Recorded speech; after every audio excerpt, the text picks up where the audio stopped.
বিসমিল্লাহির রহমানির রহিম। বাংলাদেশ জাতীয়তাবাদী দল বিএনপি আয়োজিত আজকের এই আলোচনা সভার সম্মানিত সভাপতি, যিনি বাংলাদেশ জাতীয়তাবাদী দলের ভাইস চেয়ারম্যান এবং মৌলানা ভাসানীর একজন অনুসারী এবং আজকে মৌলানা ভাসানীর মৃত্যুবার্ষিকী পালন কমিটির সাধারণ সদস্য সচিব, সাবেক সংসদ সদস্য জনসাধারণ দুদু, মঞ্চে উপস্থিত আছেন মৌলানা ভাসানীর বিশিষ্ট অনুসারীবৃন্দ এবং বিএনপির নেতৃবৃন্দ, প্রিয় ভাই ও বোনেরা, আসসালামু আলাইকুম। মৌলানা ভাসানী একজন কিংবদন্তি, মহিরু, বিরাট বটগাছ এবং তার ছায়ায় আমরা দীর্ঘকাল বাস করেছি। আজকে নয়, ব্রিটিশেরা যখন আপনার ভারত দখল করে নিয়েছিল এবং যখন ব্রিটিশদের শাসন বাংলাদেশ শুধু নয় সারা ভারতবর্ষের মানুষকে যখন অস্থির করে ফেলেছিল, জেল, জুলুম, অত্যাচার, নির্যাতন, ঔপনিবেশিক শাসনের যে নির্যাতন, সেই নির্যাতন যখন অস্থির হয়েছিল, তখন এই ভারতবর্ষে কয়েকজন মানুষ, তারা মানুষের অধিকার প্রতিষ্ঠার জন্য, ভারতবর্ষের স্বাধীনতার জন্য তারা সেদিন জেগে উঠেছিলেন, বেরিয়ে এসেছিলেন। মৌলানা ভাসানী এর ব্যতিক্রমী রাজনৈতিক নেতা।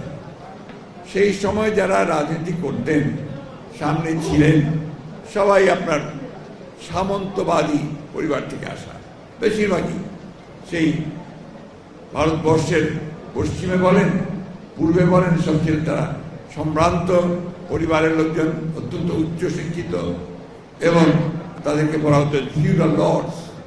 তারা সবাই সামন্ত প্রভু ছিলেন। মৌলানা ভাসানীর অভ্যুত্থান একেবারে সাধারণ ঘর থেকে, এবং তিনি মাদ্রাসায় পড়তেন এবং কর্মজীবনে পড়াতেন, অর্থাৎ মাদ্রাসার শিক্ষক ছিলেন। এই সময়ে তিনি আসামে তিনি চলে গিয়েছিলেন এবং সেখানেই তিনি পড়াশোনা করতেন। পড়াশোনা শেষ করে তিনি সেখানে কিছু এই ওয়াজ মাহফিল টাফিল করতেন।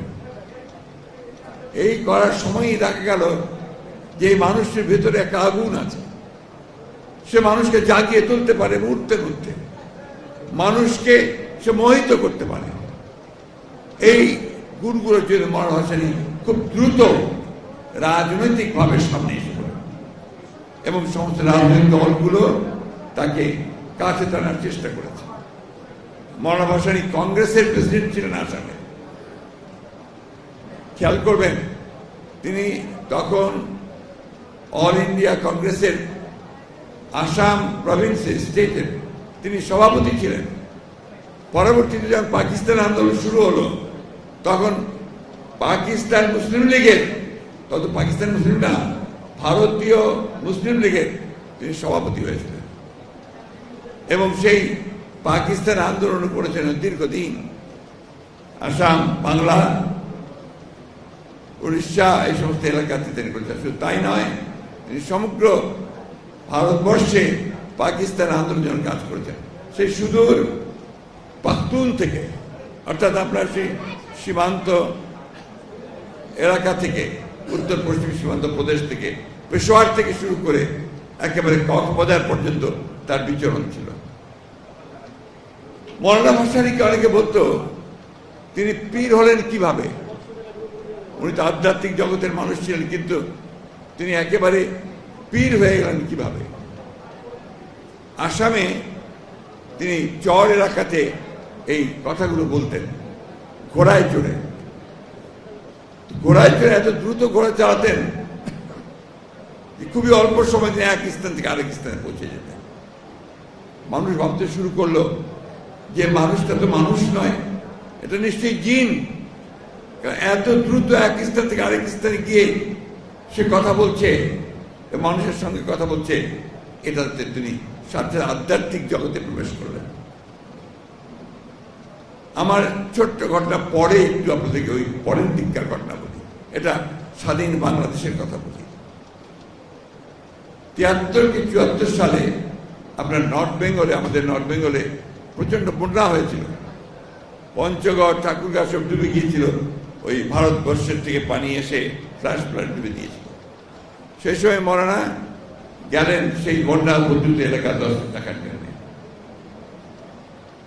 তো এমন যে গাড়ি ঘোড়া তো যায় না, গরুর গাড়িতে যাচ্ছেন। গরুর গাড়িতে যাচ্ছেন, সঙ্গে তার অনুসারীরা আছে, আমরা আছি পিছন দিকে হাঁটছি, মানুষ হাঁটছে। কিছুক্ষণ পরে দেখা গেল যে গ্রামের মধ্যে আসলেই লোকজন, বিশেষ করে মহিলারা, তারা দৌড়ে দৌড়ে আসছে, হাতে শিশি। তো এই শিশি নিয়ে, এই শিশির মধ্যে হয় পানি, নাহলে আপনার তেল। এসে সবাই গিয়ে দাঁড়াচ্ছে, গিয়ে মোড়ানোর পেছনে গিয়ে হুজুর বলতেই হুজুর আর কোনো দিকে তাকাচ্ছেন না, তিনি ওই শিশিতে ফু দিয়ে দিচ্ছেন। এরকম অসংখ্য হাজার হাজার সারা রাস্তা জুড়ে মহিলারা আসলো, ফু নিয়ে চলে গেল।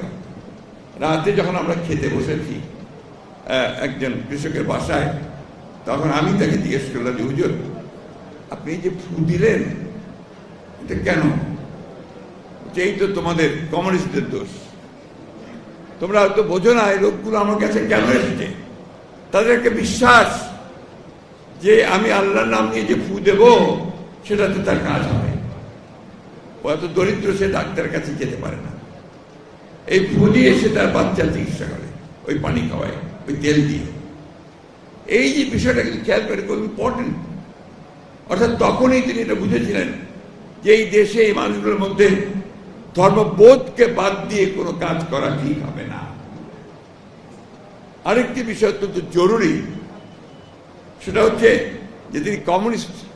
আমরা তো বাম রাজনীতিতে কারণের লোক সবাই, আমরা সবসময় আপনার সমাজতন্ত্রের কথা বলতাম, বিপ্লবের কথা বলতাম, এবং ধর্মকে আমরা এই সময় মনে করতাম যে এটা খুব জরুরি বিষয় নয়। তিনি বলতেন যে তোমাদের কমিউনিস্টদেরই দোষ, তোমরা ভুলে যাও না বাংলাদেশের মানুষ ধর্মকে বাদ দিয়ে কোনো কাজ করে না, যেটা সত্য, বাস্তব। এই কারণে তিনি পরে তার মানলেন ধর্ম, কর্ম, সমাজতন্ত্র। মনে আছে আপনার? ধর্ম, কর্ম এবং সমাজতন্ত্র, এই যে বিষয়গুলো, এই বিষয়গুলোকে আজকের রাজনীতির সঙ্গে একে কিন্তু আপনাকে মিলিয়ে নিতে হবে। তো যাই হোক, সেই কথা পরে তো মৌলানা পাকিস্তান আন্দোলন করেছেন, পাকিস্তান হয়েছে, কিন্তু কখনো তিনি চিফ মিনিস্টার বা গভর্নর এগুলোর পদ নেননি। পাকিস্তান হওয়ার পরে যখন আপনার আইয়ুব খান তো নয়, তখন আপনার কায়েদে আজমের পরেই আপনার পাকিস্তান শাসক গোষ্ঠী তারা তৎকালীন পূর্ব পাকিস্তানের উপরে সেই বৈষম্যমূলক আচরণ করতে শুরু করলো। এখন তো আপনার বৈষম্য শুনছেন আপনারা, তখনই আমরা বৈষম্য শুনেছি যে পাকিস্তান পূর্ব পাকিস্তানের মানুষের উপর বৈষম্য চাপিয়ে দিচ্ছে, তাদেরকে চাকরি দেওয়া হয় না ঠিক মতো, তাদের বরাদ্দ দেওয়া হয় না, উন্নতি হয় না।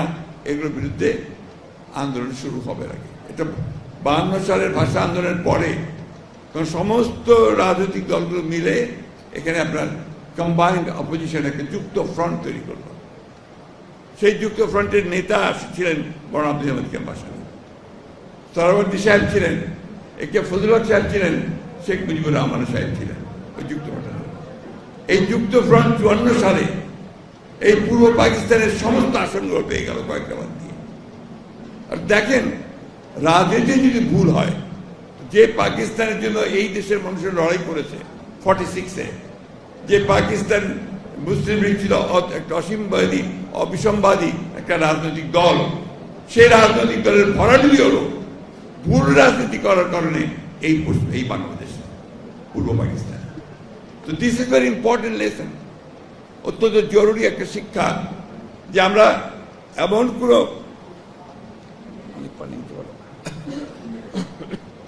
আমি আসলে পুরো হয়ে যাচ্ছি বোধ হয়।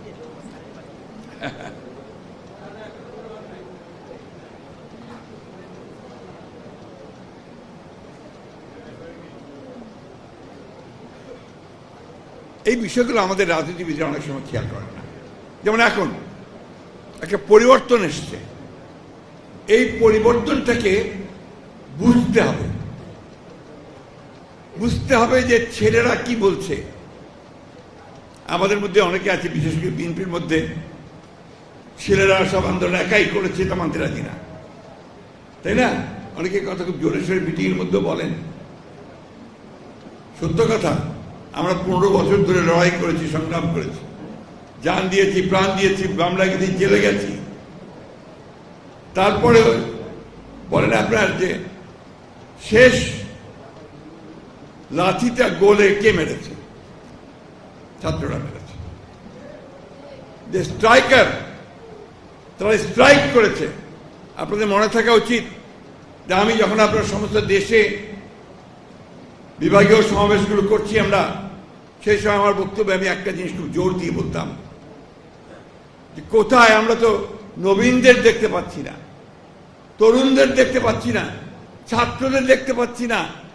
ছাত্র তরুণরা যদি সামনে না আসে তাহলে বুক পেতে গুলি নেবে কে? বুক পেতে গুলি নেওয়ার হচ্ছে ছাত্র, তরুণ, যুবক, যার পিছুটার নেই, যে ভ্যানগার্ড। আমরা মধ্যবিত্তরা, বয়স্ক লোকেরা, আমরা তো আপনার পেছনের পরিবারের কথা চিন্তা করি, আমরা আমাদের ছেলে মেয়েদের কথা চিন্তা করি। আমি যদি আজকে একটা গুলি খেয়ে পড়ে যাই, আমার পরিবারের কি হবে এই চিন্তা করেছি, তাই না? আপনারা তো কম কষ্ট করেননি। কতবার জেলে গেছেন, কতবার মার খেয়েছেন, পুলিশ মেরেছে, বাড়ি থেকে অত্যাচার করেছে। এই বুক পেতে দিয়ে দাঁড়িয়ে থাকা, সাইদ রংপুরে যেভাবে দাঁড়ালো, that was the turning point of the movement. এই বিষয়গুলো আমাদেরকে চিন্তা করতে হবে। সুতরাং ছাত্রদের সঙ্গে আমাদের কখনোই কোন দূরত্ব সৃষ্টি করা যাবে না। সবসময় মনে রাখতে হবে এরা তরুণ, এদের অনেক উদ্দীপনা। আমরা যখন ছাত্র ছিলাম আমরা তো এরকমই ছিলাম। আমরা ভেবেছি সমাজতন্ত্র করব, বিপ্লব করব, সবকিছু উড়িয়ে দিব, নতুন সমাজ সৃষ্টি করব, করেছি। এখনো চিন্তা করি এইটাই করব। আমার তো সেই শক্তি নাই, এখন তার সেই শক্তি আছে, সে পারে বুক পেতে দাঁড়াতে। এই জন্যই এই জিনিসগুলো আমাদেরকে চিন্তা করতে হবে। ছাত্ররা অনেক কথা বলছে, বলবে, তাদের সে বড় অধিকারও আছে। আমরা বয়স হয়ে গেছে, আমরা আবার একটু হিসাব করি যে কোনটা করা যাবে, কোনটা করা যাবে না, কোনটা এখন করা ঠিক হবে, কোনটা এখন করা ঠিক হবে না, তাই না? সেই কারণে আমরা বলছি যে দ্রুত নির্বাচন হওয়াটাই এই দেশের জন্য, জাতির জন্য মঙ্গল। কেন বলছি? আমাদের অভিজ্ঞতা থেকে এই ধরনের সরকার যতদিন বেশি থাকে তত সমস্যা তৈরি হবে। কেন? এর তো ম্যান্ডেট নাই, এর তো নির্বাচিত সরকার নয়, এর পেছনে শক্তিটা কোথায়? এই জন্যে এই সরকারকে ওইটা চিন্তা করতে হবে যে আমি যত দ্রুত সময় পারি প্রয়োজনীয় যে সংস্কারগুলো, যেগুলো নিয়ে আমরা কথা বলেছি 2 বছর আগে, আমাদের 31 দফা 2 বছর আগে দিয়েছি আমরা সংস্কার, তাই না? নাকি চুপ করে থাকেন কেন? কথা বলেন না কেন? মনে হয় না আমার কথাগুলো কানে যাচ্ছে আপনাদের? যাচ্ছে? তাহলে কথা বলবেন, রেসপন্ড করবেন। ধন্যবাদ, কিন্তু মাঝে মাঝে রেসপন্ড করতে হয়। তো এইটা আমরা 2 বছর আগে দিয়েছি। কেন? আমরা নিজেরা উপলব্ধি করেছি যে এই বিষয়গুলোর পরিবর্তন দরকার। আমরা তো আপনার প্রধানমন্ত্রীর ক্ষমতা আর রাষ্ট্রপতির ক্ষমতা আপনার পার্থক্য করতে বলেছি, ভাগ করতে বলেছি। এক ব্যক্তিকে বেশি ক্ষমতা দেওয়া যাবে না। একজন ব্যক্তি 2 বারের বেশি প্রধানমন্ত্রী হতে পারবে না। আমরা বলেছি 31 দফায়, আমরা বলেছি পার্লামেন্ট দ্বিকক্ষ বিশিষ্ট হতে হবে, তাই না? আমরা বলেছি যে বিচার বিভাগকে সংস্কার করতে হবে, প্রশাসনকে সংস্কার করতে হবে, যারা ঘুষ খায় প্রশাসনে তাদেরকে দূর করতে হবে, এরাই ধ্বংস করে। যারা ঘুষ খায় রাজনীতিবিদ, তাদের রাজনীতি করার সুযোগ দেওয়া যাবে না। পরিষ্কার কথা। এগুলো না করতে পারলে আমার সমাজ পরিবর্তন হবে না, রাজনীতি পরিবর্তন হবে না। যত এনোমালিসগুলো আছে সেই এনোমালিসগুলো আমাদের ঠিক হবে না, ঠিক না? আপনার গত কাল এবং পরশু আমাদের ভারপ্রাপ্ত চেয়ারম্যান তারেক রহমান সাহেব যে সমস্ত বক্তব্য দিয়েছেন, আজকে পত্রিকায় দেখবেন অনেক পত্রিকা এডিটোরিয়াল লিখছে। ডেইলি স্টারের মতো পত্রিকা এডিটোরিয়াল দিয়েছে যে বিএনপি যে কথা বলছে এখন সেই সব কথাগুলোই সঠিক কথা। চেয়ারম্যান তারেক রহমান সাহেব যে কথাগুলো বলছেন এটা এখন মানুষ গ্রহণ করছে। কারণ আমাদের এই যে বললাম আপনাকে যে আমাদের বয়স হয়েছে, আমাদের মাথার মধ্যে আমরা চিন্তা করি। এই জন্য বাউসুদুং একটা কথা বলেছিলেন, খুব দামি কথা। তিনি বলেছিলেন, put the old head on the young shoulder.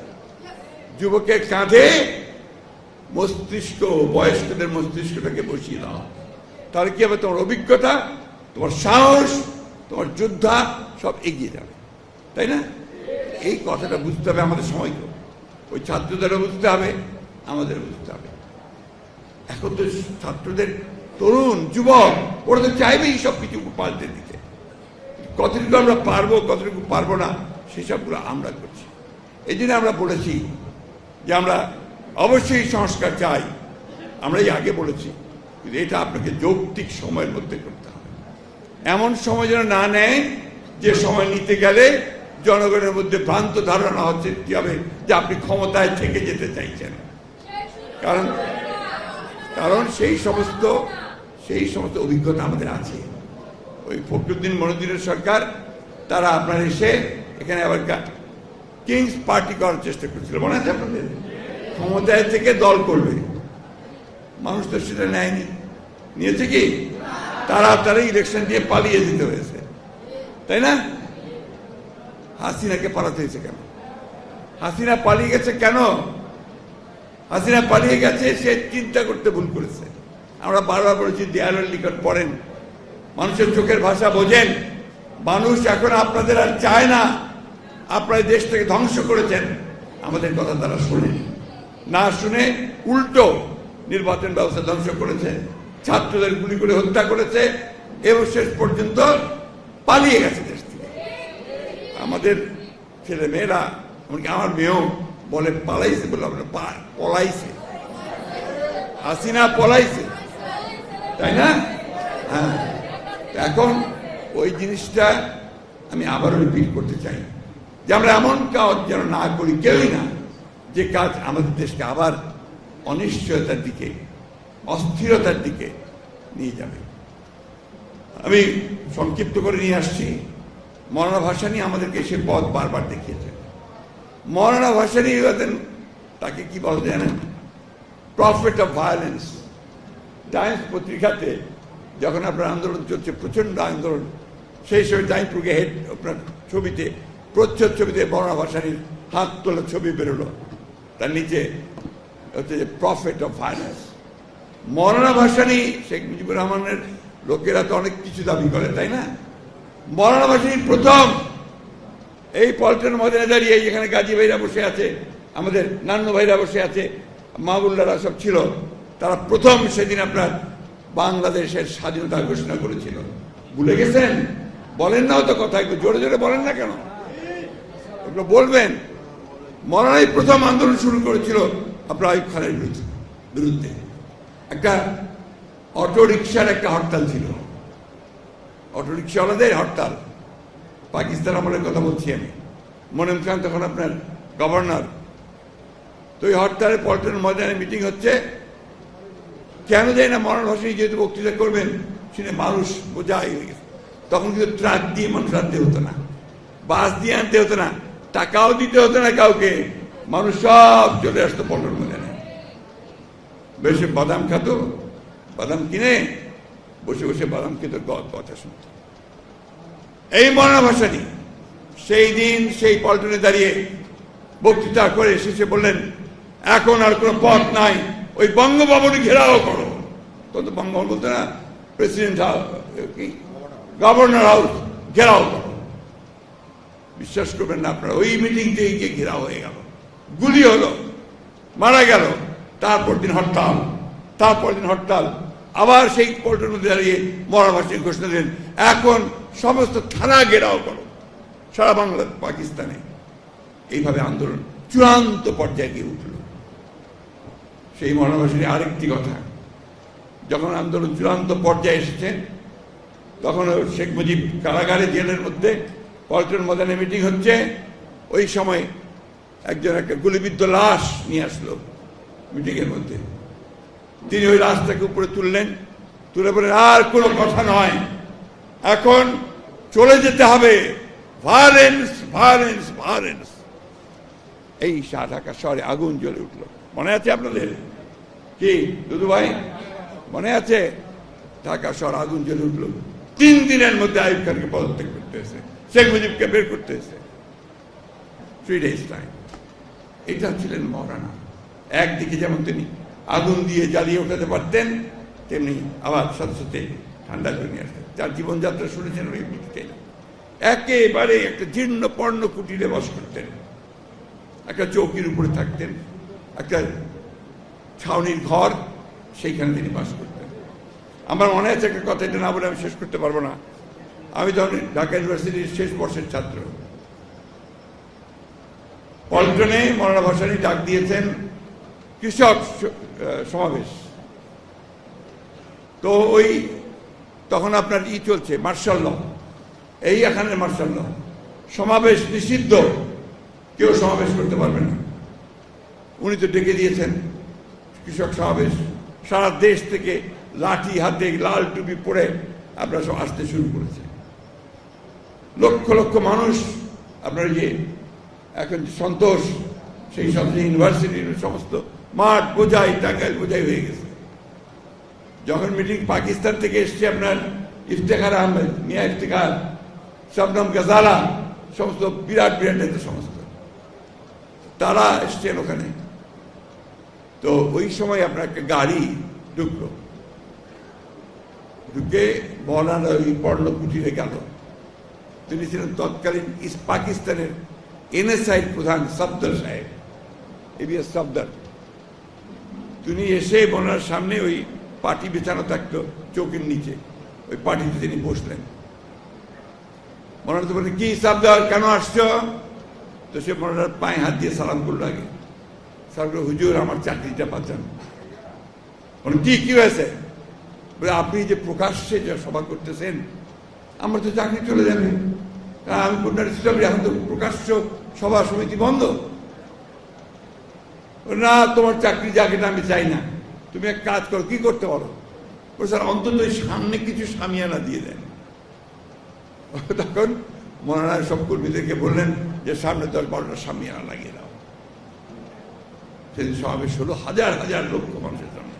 Pakistani নেতারা বললেন, বিশেষ করে শবনম গাজালা, আমার এখন মনে আছে, বলছে ইনকিলাব আয়েগি, বিপ্লব আসবে, আগার ও আয়েগি তো মৌলানা কা সাথ আয়েগি। ও আসবে, যদি আসে সে মৌলানার সাথে আসবে। এটাই ছিলেন মৌলানা ভাসানী। আমরা কি করে তাকে বলবো? আমাদের সমস্ত অস্তিত্ব জুড়ে তো মৌলানা। মৌলানা ভাসানী যেন অসুস্থ, এখানে তো মেডিকেল কলেজে পিজিতে শেষের দিকে একদম, তখন অলরেডি জিয়াউর রহমান সাহেব ক্ষমতায় এসে গেছেন। তাকে মানুষ প্রচন্ড রকম ভালোবাসে। সেই সময় তিনি আসলেন জিয়াউর রহমানের সঙ্গে দেখা করতে সেই পিজি হাসপাতালে। তিনি তার মাথায় হাত দিয়ে বললেন, তুমি পারবে, তুমি তরুণ, তুমি যুবক, তুমি সৎ, তুমি দেশকে ভালোবাসো, তুমিই পারবে পরিবর্তন আনতে। সেটা মনে রেখেছিলেন শহীদ প্রেসিডেন্ট জিয়াউর রহমান, এবং তার মৃত্যুর সময় তাকে এই সম্মান তিনি দিয়েছিলেন। এবং ওই চিন্তার মধ্যে দিয়েই আমাদের শহীদ জিয়াউর রহমান হচ্ছে, সে একইভাবে আমাদের কাছে, সাধারণ মানুষের কাছে আজকে সেইভাবে তিনি জনপ্রিয়। তাই বন্ধুগণ, একটা ক্রান্তি সময়কাল আমরা পার হচ্ছি। কালকে আমাদের প্রধান উপদেষ্টা মহোদয় একটা 100 দিনের পূর্তির বক্তব্য রেখেছেন, ভালো হয়েছে। অনেকেই আশান্বিত হয়েছে, আমি একটু আশাহত হয়েছি। আমি আশা করেছিলাম যে প্রধান উপদেষ্টা মহোদয় তার সমস্ত প্রজ্ঞা দিয়ে সমস্যাটা চিহ্নিত করে তিনি নির্বাচনের একটা রূপরেখা দেবেন। আমি কেন বারবার নির্বাচনের কথা বলছি? কারণ নির্বাচন দিলে আমার অর্ধেক সমস্যার সমাধান হয়ে যায়। বিএনপি ক্ষমতায় যাক না যাক, দ্যাট ইজ ইমম্যাটেরিয়াল। কিন্তু আজকে যারা বাংলাদেশে ক্ষতি করতে চাচ্ছে, যারা বাংলাদেশে স্থিতিশীলতা নষ্ট করতে চাচ্ছে, বাংলাদেশকে যারা সংঘাতের মধ্যে জড়িয়ে যাচ্ছে, তারা তখন পিছিয়ে যেতে বাধ্য হবে। কারণ ওই সরকারের পিছনে জনগণের সমর্থন থাকবে। এই বিষয়টা অবশ্যই চিন্তা করতে হবে। সংস্কার আমরা চাই না, শুধু আমরা শুরু করেছি, আমরাই উই ইনিশিয়েটেড ইট। সংস্কার আমরা অবশ্যই চাই এবং সংস্কার আমরা করব। আপনারা দয়া করে জিনিসটাকে যেভাবে করলে সবচেয়ে সুন্দর হয়, সকলের কাছে গ্রহণযোগ্য হয়, সেইভাবে এগিয়ে যান। এটা আমাদের আপনাদের কাছে অনুরোধ। আমরা এখন পর্যন্ত কোনো বাধা সৃষ্টি করিনি, বলতে আপনাকে সমর্থন দিয়ে চলেছি, প্রতিটি ক্ষেত্রে সমর্থন দিচ্ছি। যদিও আপনাদের এই সচিবালয়, সেখানে এখনো সমস্ত দোসরেরা, এই স্বৈরাচারের ফ্যাসিবাদের দোসরেরা বসে আছে, কিভাবে কাজ করবেন আপনি? আপনি কাদেরকে নিয়ে সংস্কার করবেন? এরা তো সংস্কার করতে দেবে না আপনাকে। সমস্ত আমরা বসে আছি, বেশিরভাগ যারা ওই স্বৈরাচারের দোষক, যারা কোটি কোটি টাকা আয় করেছে, দুর্নীতি করেছে, একই সঙ্গে তাদের তো আপনি সেইভাবে আমরা দেখতে পাচ্ছি না, সেইভাবে তাদের বিরুদ্ধে ব্যবস্থা হচ্ছে। এগুলোকে একটু দৃশ্যমান করেন। আর গভর্নেন্স, সেই দিকে একটু লক্ষ্য দিতে হবে। প্রশাসনকে চালানো, দেশ শাসন করা, এর মধ্যে যেন স্বস্তি পায়, শান্তি পায়। জিনিসপত্রের দাম এমন বেড়েছে যে শান্তি পাওয়ার কোনো কারণ নাই, তাও তো মানুষ মেনে নিচ্ছে না কেন? যে আপনি একটা সুন্দর জিনিস দিবেন, তার ওইটাকেও দৃশ্যমান করেন যে আপনি ব্যবস্থা নিচ্ছেন। সিন্ডিকেটগুলোকে ভাঙার চেষ্টা করেন, না পারেন, একটা ব্যবস্থা নিতে হবে তো। আর গভর্নেন্সের ব্যবস্থা করেন। লোকে যদি আবারও দেখে কাজ করতে গেলে আপনার টাকা দিতে হয়, ঘুষ দিতে হয়, আর সেক্রেটারি গেলে কেউ কাজে যদি যায়, গিয়ে দেখে আবার সেই দালালরাই ঘোরাঘুরি করছে, কখনোই ভালো চোখে দেখবে না।